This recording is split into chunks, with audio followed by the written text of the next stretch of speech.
Dobrodošli nazaj v našo družbo. Takole smo gledali, kako se hrani volkove v živalskem vrtu. Ja, oni pojejo veliko mesa, mnogo kdo med nami, prepričan sem, da vsakdo pozna koga, ki pa ne sme jesti glutena.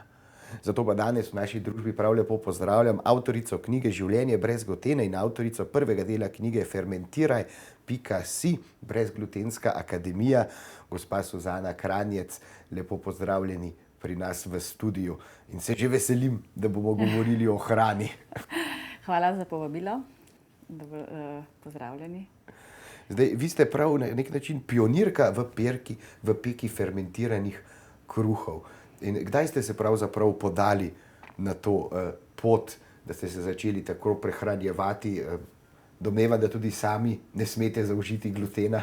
Ja, imam celiakijo namreč, diagnozo imam 21 let, 9 let sem jo pa iskala v resnici. 9 let mi niso kljub vsem težavam diagnoze postavili. Tako da sem bila izjemno izčrpana, poleg celiakije imela kopico alergij, tako da mi je bilo lažje povedati, kaj smem jesti, ne kaj ne smem, ker je bilo več prepovedanih živil kot tistih dovoljenih. In tudi kruha iz brezglutenske moke preprosto nisem presnavljala, me je ravno tako napihovalo, bolelo. Sem se pa spomnila kot otrok, ker je moja babi pekla kruh in ga je pekla z drožmi. Jaz tega takrat v resnici sploh nisem dojela, da je to peka z drožmi, ker sem bila premajhna. Ampak ozavestila pa sem to dogajanje, ker je babi kdaj naročila, da ji prinesejo kvas, pa je kdo pozabil kupiti kvas, pa je rekla, pa bom spet pekla z drožmi. In je pekla z drožmi. No in potem sem začela iskati literaturo. 20 let nazaj ni bilo nikjer ničesar. Našla sem nekaj v tujini, na spletu, nekaj besed o teh drožeh, poskušala sem in moram reči, imela sem izjemno srečo, ker mi je uspelo v prvem poskusu. In sem dobila neverjeten zalet. Sicer je bil kruh kisel, ker nisem pač vedela, kako se stvarem še streže, ampak struktura, tekstura, puhavost, rahlost, ne da bi dodajala karkoli, je bila pa izjemna. In tako se je začelo moje raziskovanje. In v svoji prvi knjigi Življenje brez glutena, ki sem jo izdala 4 leta nazaj, to je ta prva knjiga, ki sem jo izdala 4 leta nazaj, je bilo prav zanimivo, ko so bralci, dala sem noter veliko receptov fermentiranega kruha z drožmi, brezglutenskega in tudi klasično z peko s kvasom. Pa so mi bralci komentirali, pa kaj treba to komplicirati, se dosti hitrejši speče s kvasom. Takrat sem videla, da sem mogoče temu rekla, da sem predčasna. Se pravi, da ljudje niso bili zreli za tak način peke. Poleg tega tudi glutenci, tisti, ki lahko uživajo gluten, še niso govorili nič o peki z drožmi. Se pravi, sem bila pionirka na 2 področjih. Prvič na brezglutenskem, drugič pa, da sem si še v brezglutenski svet postavila droži. Čeprav so knjigo izjemno dobro sprejeli, je bila tik-tak razprodana preko spleta. Leta 2013 je bilo to čudežno, da je bil takoj spet ponatis. Kljub temu se pa ta peka, razen pri posameznikih, pravzaprav ni prav prijela. Najbolj zanimivo je pa bilo, da niso bolniki s celiakijo prešli na fermentirano brezglutensko prehrano, ampak tisti, ki so imeli tako težave, ki so iskali boljšo kvaliteto življenja. To so bili pa tisti moji sledilci, ki so pravzaprav mi dajali energijo, da sem na pravi poti in sem vztrajala. Ker pravzaprav sem vztrajala zaradi sebe, ker nisem imela kaj drugega jesti, ker moje telo je odklanjalo vse druge stvari. Je pa res, v prvi knjigi sem bila res raziskovalka novega, nečesa novega. Ker, veste, ko ti postavijo diagnozo celiakija, imaš občutek, da si nekaj izgubil, neko svobodo, dobil si neke omejitve. Glede na to, da pa jaz nisem smela ne jajc, ne mleka, kopico alergij na različne vrste ostale hrane, se pravi, da je bil moj repertoar hrane izredno majhen. Take hrane se naveličaš in se ti lahko zgodi, da grešiš. Jaz se nisem mogla privoščiti, da bi grešila, ker sem imela tako hude zunanje manifestacije. Pa vendar, vedno sem bila gurmanka, veliko hodila po svetu, povsod poskušala hrano, zdaj pa naenkrat res. Dobro, da sem bila kuharica, da sem vedno rada kuhala in da sem v tem uživala. A ne? In sem si pred sabo postavila en izziv. Poskušajmo jesti dobro, kljub temu, da je drugače. A ne? In to moje raziskovanje pravzaprav me je napeljalo, da sem spoznala toliko vrst hrane, toliko novih živil in v resnici ugotovila, ne, vedno sem tla, da jem zdravo, ampak ni bilo kar je bilo z domačega okolja, ja. Kar sem pa recimo dodajala drugih stvari, pa ni bilo vedno tisto ta pravo za moje telo, a ne, in mogoče me telo še toliko bolj izdalo, a ne. Tako da sem v resnici zdaj, ko gledam nazaj, lahko naredila zelo veliko zase, ker sem si mogla vzeti čas, da sem preživela tisto obdobje, a ne? In da sem ga preživela relativno kvalitetno. Predvsem pa, težko je preživeti tako obdobje, če nisi psihično dovolj močan. Psihično si pa močan, če si najdeš nek cilj, pa ne bo to kratkoročni iz dneva v dan, da preživiš, ali dolgoročni, ali pa raziskovalni, to je pa pač moja žilica očitno, a ne. In sem tako naredila ogromno zase, ne, da bi se tega zavedala, a ne. Pa vam priprava hrane vzame več časa, kot na primer meni, ki lahko jem običajno? No, to je tisto zelo pogosto vprašanje, a ne.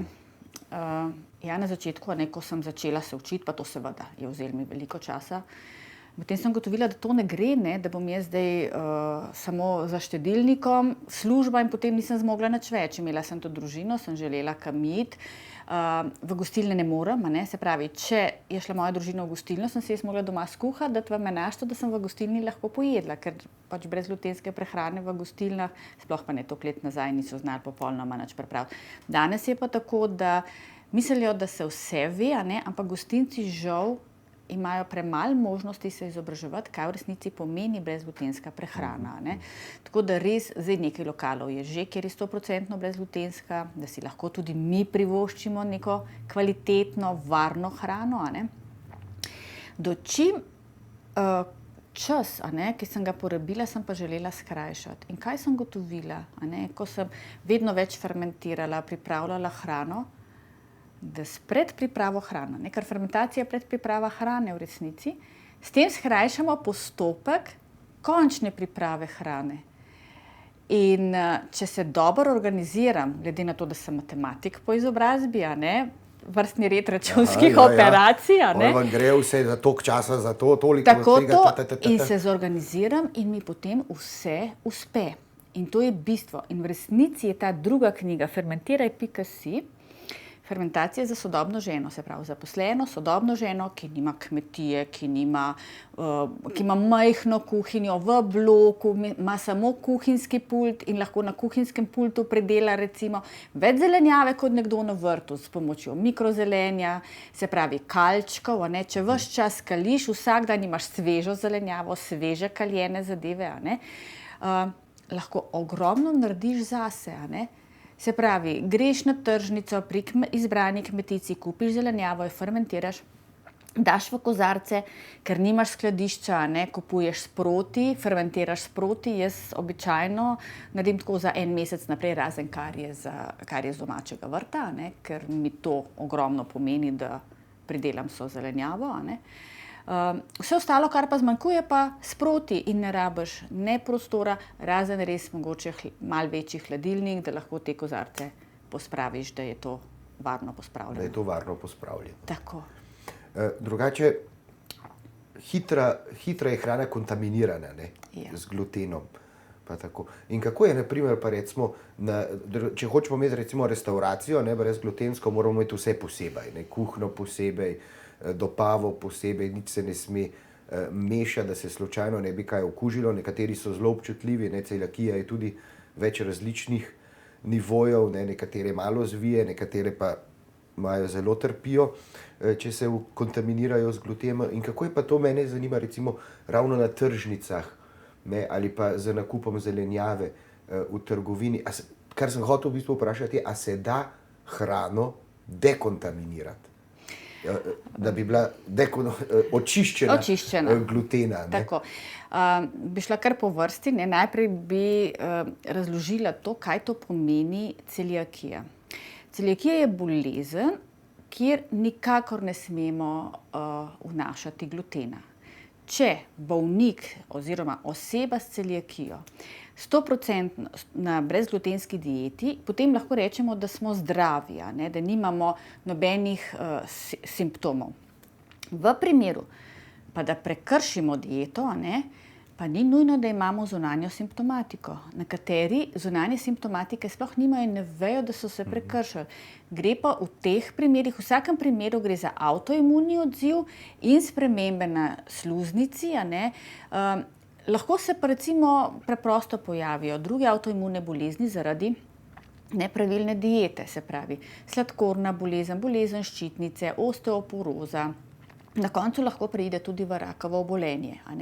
Se pravi, ni bolj hude, pa manj hude celiakije.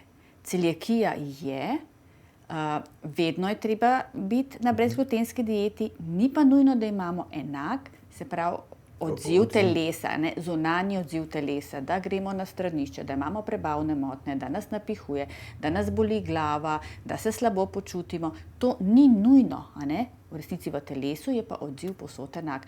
To nam pa redno na kontrolah merijo, proti telesa, takoj vidi zdravnik, ali grešiš ali ne grešiš. To je eno. Potem druga zadeva, ste vprašali, kako je, ko gremo na tržnico po zelenjavo, ali se da to dekontaminirati in tako naprej. Recimo, na tržnici, se pravi prodajalka, mora tudi pomalcati in pojesti sendvič. Ga prime z rokami. Tako, in se podrobi, recimo tudi po zelenjavi, se pogovarja. Ona o tem ne bo razmišljala, ker ni potrebe, da ona o tem razmišlja. Mi kot kupci pa se moramo zavedati, da vse, kar prinesemo domov, moramo vse oprati, očistiti. To je tisto, kar ste vi vprašali, če se da to dekontaminirati. Zanimivo. Od glutena dekontaminirati. Tako, Recimo samo, ko pridemo v trgovino na tekoči trak, je ves potresen z moko. In zdaj mi, da na tisto gor zložimo, je to katastrofa.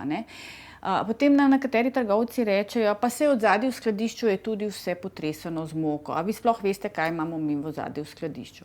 Okej, mi tistega ne vidimo, pa vendar. Običajno zelenjava tudi v skladišču ne stoji skupaj z moko. Določene zadeve ti že po logiki ne boš zdraven, ker potem bo vsa zelenjava tudi že na policah potresena z moko. In mi bolniki s celiakijo na tisti tekoči trak res ne moramo zlagati svojih stvari. To je ena prepreka in imamo. Včasih so stiske bolnikov, ker se moraš vedno izpostavljati, vedno te gledajo po strani. Dejstvo je, ko pripelješ domov stvari, moraš vse oprati in vse zbrisati. Vso embalažo, ker nekateri rečejo, pa kaj pol, saj noter je čisto. Glejte, jaz če s čistimi rokami primem embalažo, kjer je vse od moke, ko bom jaz to odpirala, bom šla z roko v živilo in ga bom kontaminirala. Če dam zelenjavo, ki naj bi, recimo, predvidevam, da je čista na polici, na tekoči trak, bo tudi ta zelenjava vsa od moke, ker so včasih trakovi nemogoče umazani. In tukaj so problemi, imamo težave. Z dobavo nekontaminirane, čiste brezglutenske hrane. Suzana, na hitro bova skočila v oglase, po oglasih pa še več o tvojih knjigah, pa jaz bi predvsem rad slišal kakšen recept, da še mene morda naučiš kakšne fermentacije. Odlično. Tako da ostanite z nami, še se bomo dotaknili te zelo zanimive teme, saj veste. Če je kaj s hrano, pol sem jaz takoj 100% zraven. Gluten gor ali pa gluten dol, mene vse zanima. Ostanite z nami, se gledamo takoj po oglasih. Dobrodošli nazaj v našo družbo, govorimo o življenju brez glutena in pa o fermentaciji živil. V moji družbi Suzana Karanec, avtorica 2 knjig. Prva knjiga Življenje brez glutena je doživela kar velik uspeh, kot smo slišali, hiter ponapis. In zdaj že druga knjiga, ki bo v 2 delih, če sem prav razumel, Fermentiraj.si, brezglutenska akademija. Pred oglasi smo rekla, kako težko je za ljudi s celiakijo sploh dobiti neoporečno hrano za vaše, njihove diete. In smo rekla, da je treba vse dobro oprati, moka lahko hitro pride do vaših živil. In kako je pa potem s fermentacijo ali pa obdelavo hrane? A jaz lahko rečem, da je nekaj brezglutenskega, če pa to recimo dobro skuham, če to prevrem, a se gluten uniči s to stopinjo v vodi? Zelo fajn bi bilo, pa žal to ni Saj tako. ni tako. Ni tako, ne. Včasih so mislili tako, da če greš na pico, da bo visoka temperatura tam v peči vse uničila gluten, da lahko jemo. Celo take sem slišala. Ne, žal, gluten je prisoten, tudi visoke temperature ga ne uničijo, se pravi, moramo mi biti tisti dosledni in preprečiti kakršnokoli kontaminacijo, ne. Ta druga knjiga je iz 2 delov in sva 2 avtorici, Prvi del je moj, sem avtorica jaz, fermentiraj.si. Drugi del pa je avtorica Marjetka Kriševec, življenjska tehnologinja, pod naslovom Brezglutenska akademija. No, in tam vse to piše, kar ste me vprašali. Se pravi, kakšna živila nakupovati, kaj je lahko na deklaraciji napisano, da mi lahko pravilno izberemo živilo, ki bo brez glutena. Kajti živilska industrija je živ organizem, ki se stalno spreminja, lahko prihaja do nesreče med samo proizvodnjo, recimo se nekaj strese in tako naprej. In v teh primerih, če ni zavedeno, da živilo vsebuje gluten, moramo natančno vedeti, ker ta zapis ni nujno potreben, da proizvajalec napiše, da lahko vsebuje sledi glutena. To je, se pravi, proizvajalec se sam odloči, ali bo to napisal ali ne. In če ne napiše, mi moramo točno vedeti, katera živila so lahko v posameznem, recimo, fižolu ali pa nekih vložninah ali pa to, kar piše ponavadi, lahko vsebuje sledi pšenice, oreščkov. Tako, to za nas ni primerno. To nikakor za nas ni primerno. In bom rekla, zelo pohvalno za vse proizvajalce, ki to napišejo, ni pa nujno, da to napišejo. Tako da smo bolniki s celiakijo, bom rekla, tisti, ki se zavedamo posledic, če se ne držimo diete, izredno izobraženi ljudje, ker moramo vsakodnevno slediti novostim, neprestano se izobraževati. Recimo medve ščiro, včasih, ko smo v trgovini, druga pokličeva in se vprašava, a lahko tole, če je doma, da je knjiga, ker tudi ne moreš vsega nositi v spominu. Pa mislim, da imam tukaj le notri, ravno zadnjič je bil en sok, in sem v društvu vprašala, ker nisem vedela, a lahko piše gor koncentrat tega, ali ne. Tako da se praktično poslužujem vode, kjer sem najbolj 100%, da bi lahko bilo res čisto. Pa še to je treba dobro očistiti. Absolutno. Ustnik, bi jaz rekel. Točno. In te stvari niso preproste. Recimo, nekdo naroči kavo v gostilni. Kaj, če imajo v tistem lokalu tudi žitne kave? Ali pa rogljičke imajo, skoraj sigurno. Povsod so rogljički zraven, in se pravi, gostinec prime rogljiček, položi zraven ali pa h kavi da piškotek, in v resnici z vsem tistim kontaminiranim rokam ti postreže kavo, in prime skodelico. Sem zadnjič gledala kozarce, kako je prijela gostinka. Kozarce, se pravi, na vrh, tam, kjer mi pijemo, kozarce treba prijeti spodaj, ker s tem tudi še kaj drugega prenesemo, ne samo glutena. In na take stvari smo mi, bolniki s celiakijo, zelo pozorni. Da vam ne uniči kakšnega tedna. Ne gre se samo za to, mi uniči en teden, imam en teden bolniške, slabo počutje in tako naprej, ampak meni uniči imunski sistem, ker naredi imunski odziv. In mi takoj lahko dvigne proti telesa in telo rabi spet 1 leto, da pride nazaj na tisto spet dobro stanje. In en tak pretres, ena napačna prehrana meni ne zagreni življenja samo en teden, lahko tudi mesec, 2, slabega počutja, utrujenosti in izčrpanosti. To pa najbolje, da vso hrano pripravljamo kar sami. Doma. In še dobro, da si napisala tele 2 knjigi. Tudi so avtorico. Tako. Eno seveda, da ne bomo pozabili še na njo. In recimo tale kruh tukaj, fermentiraj.si, izgleda pa zdaj čist po trendih. Izdruži, noter ima velike, kako bi rekli temu, luknjice, izgleda puhast, skorica izgleda hrustljava in trpežna. In iz česa je recimo tale kruh na sliki? Tale na naslovnici je iz riža. Iz riža, iz rižove moke. S tem, da bom rekla, sem se najbolj izogibala riževa moke. Jaz delam vse iz sveže mletih mok, imam svoj mlin in tik preden začnem s peko, zmeljem moko. Zakaj? Mali hišni mlinček? Tako, električni hišni mlinček, brez katerega si sploh ne predstavljam in imam ga zdaj že, mislim, da 18-19 let. In gre se za to, zakaj fermentirati? Ko mi dobimo zrnje, se pravi mi brezglutensko, ajde, prosa, kvinoje, koruze, amaranta, je vsako zrnje je obdano s fitati in saponini. To so naravni repelenti, ki pravzaprav preprečujejo zajedavcem, plesnim, glivam, zato, da ne uničijo samega pridelka. Se pravi, ni treba nič v resnici škropiti. Ampak, če mi to naredimo kvašen kruh, nas bojo ti saponini in fitati fino napenjali in reče marsikdo, joj, jem polnozrnati kruh, jem dobrega, pa me tako napenja. Ja, to je glih tako, kot če bi vam jaz rekla, pejte v kopalnico, pa spite malo milnice. Ja, to so saponini. Se pravi, nikoli ne boste to šli narediti, kadar ste lačni. Če ste pa kos kruha, ki je kvašen, pojedali, pa bo tak rezultat, logično.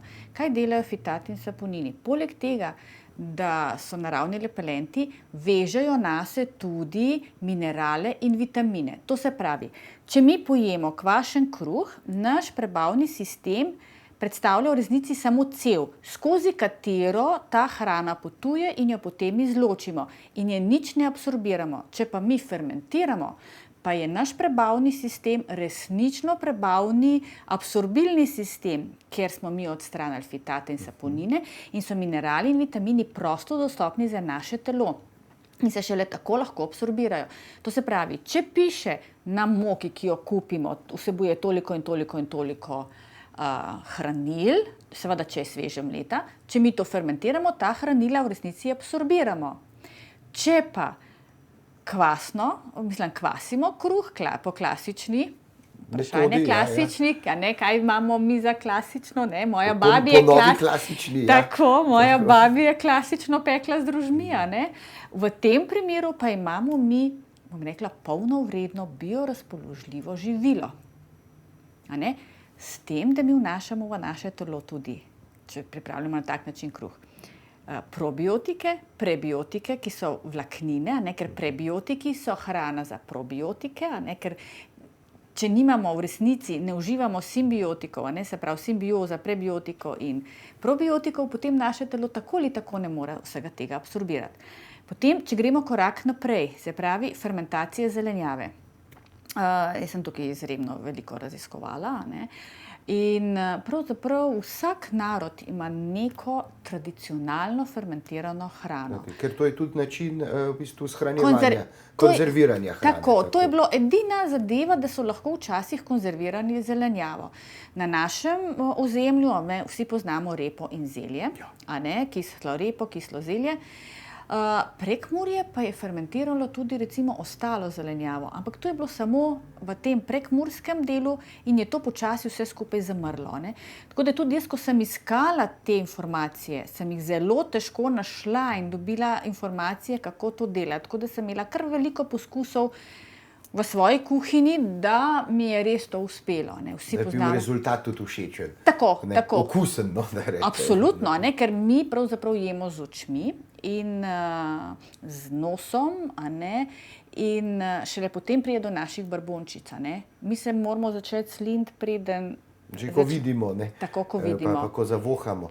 Ker kaj pravzaprav razlika pa med fermentacijo pa recimo ukisano zelenjavo samo? Če samo kis dam gor, je pač to sveža zelenjava. Ukisana kot solata. Kot solata, Pa če vložimo v kis? To ni isto. Čeprav recimo, če imam jaz domač jabolčni kis, ki ga pridelam doma, potem je to vse neka dodana vrednost, in je pač nek način konzerviranja, vlaganja, za ozimnico. to ni slabo, to je, bom rekla, dober shranek. Drugače je alkoholniki, kjer je res industrijska zadeva in ni to, bom rekla, da bi jo uvrščali med zdravo prehrano. Druga zadeva je pa fermentacija. Jaz kumarice zgolj slanico zalijem in se skisajo.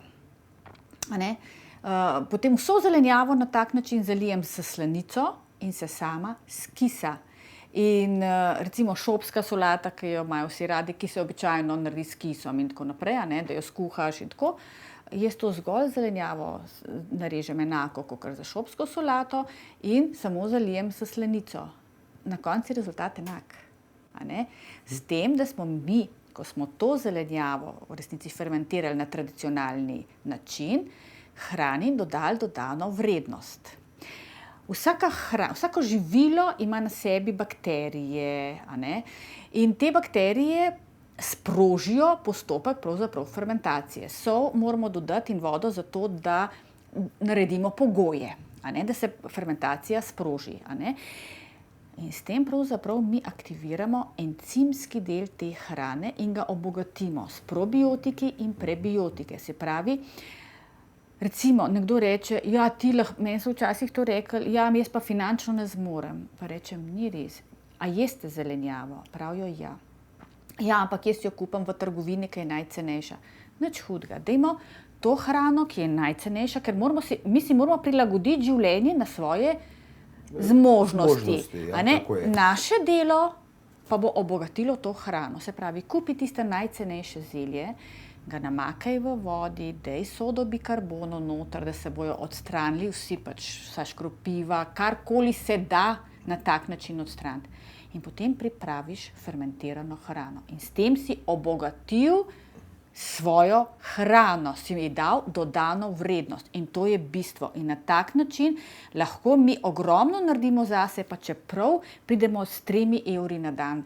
Recimo, ali pa ne vem, z 2, ker jaz vem, da so stiske, da imajo ljudje izredno stiske, ampak s svojimi rokami pa lahko naredimo marsikaj. Potem dejansko zaužijemo več te hrane. Več hranil, to je bistvo. Več, kar ima to korenje za ponuditi. Tako, v taki obliki, kot jo dobimo samo na tržnici. Ja, veste, poleti telo nam samo pove, sveža zelenjava, sveže sadje, ker takrat to rabimo, je vroče, s tem dobimo veliko vode in ti minerali in vitamini so prosto dostopni, ker je to čisto sveže pobrana zelenjava. In to naše telo v tisti vročini zelo dobro predela. Po zimi rabimo močnejšo hrano, in so ti shranki tisti najboljše, kar lahko v danem primeru ponudimo svojemu telesu. Boljše kot zmrznjena. Absolutno. Pri nas doma sploh ne zmrzujete več. Ne. Samo še fermentirate in s tem konzervirate. Mislim, da je tako, jaz sem tista, ki bom pojedla vse fermentirano, kar diši, ne diši, ker mi to paše. Ostali so recimo bolj previdni, pa včasih tako kaj porinem zraven in kakšen je rezultat. Recimo mož je tako rezerviran do teh stvari, ampak poskusi pa. In vedno je navdušen, kadar jaz se res potrudim za to, da potem okuse kombiniram. Recimo sem naredila fermentirane kolerabice nadzemne in potem dodaš recimo laneno olje. In to je fenomenalen okus doda to laneno olje. Tako da res kombiniram te dodatke, zelišča, tako kot recimo kimči, nekateri prisegajo na kimči, ne morejo brez kimčija. Tako, zato ker naredijo začimbe to. Potem so napitki, zame je top of the top, recimo vodni kefir, v tej vročini, ali pa kombudža. In vse to pijem pa po požirkih, nobene stvari ne pretiravata. Suzana, žal nama je zmanjkalo časa. Vidim pa, da je to tema, ki bi lahko še govorila in govorila v njej, raziskovala. Tako da sem prepričan, da se nisva zadnjič srečala v studiu. Morda bi pa moral kdaj priti k tebi v kuhinjo, da mi iz prve roke predstaviš od mlinčka do solnice. Z veseljem. Mislim pa, da bom tudi knjige naročil za mojo prijateljico, ker bo navdušena nad recepti, kot sem bil navdušen tudi jaz. Naj gledalce še povabimo tudi na tvoje bloge. Imaš tudi 2 bloga, Življenje brez glutena in .com, tako, da ne bo pomote. In pa Fermentiraj fermentiraj.si in Facebook skupino, fermentiraj.si, peka kruha z družbami brez glutena in priprava ozimnice. Tako da me najdete kar in Instagram profilu fermentiraj.si in sourdough gluten free, tako da se dogaja. No. Se dogaja in dogajalo se bo še naprej. Seveda veliko uspeha tudi z novo knjigo, sem pa prepričan, da to ni zadnja. Hvala. Vi pa ostanite z nami, na hitro gremo v oglase, po oglasih pa zopet nazaj v živalski vrt. Se gledamo.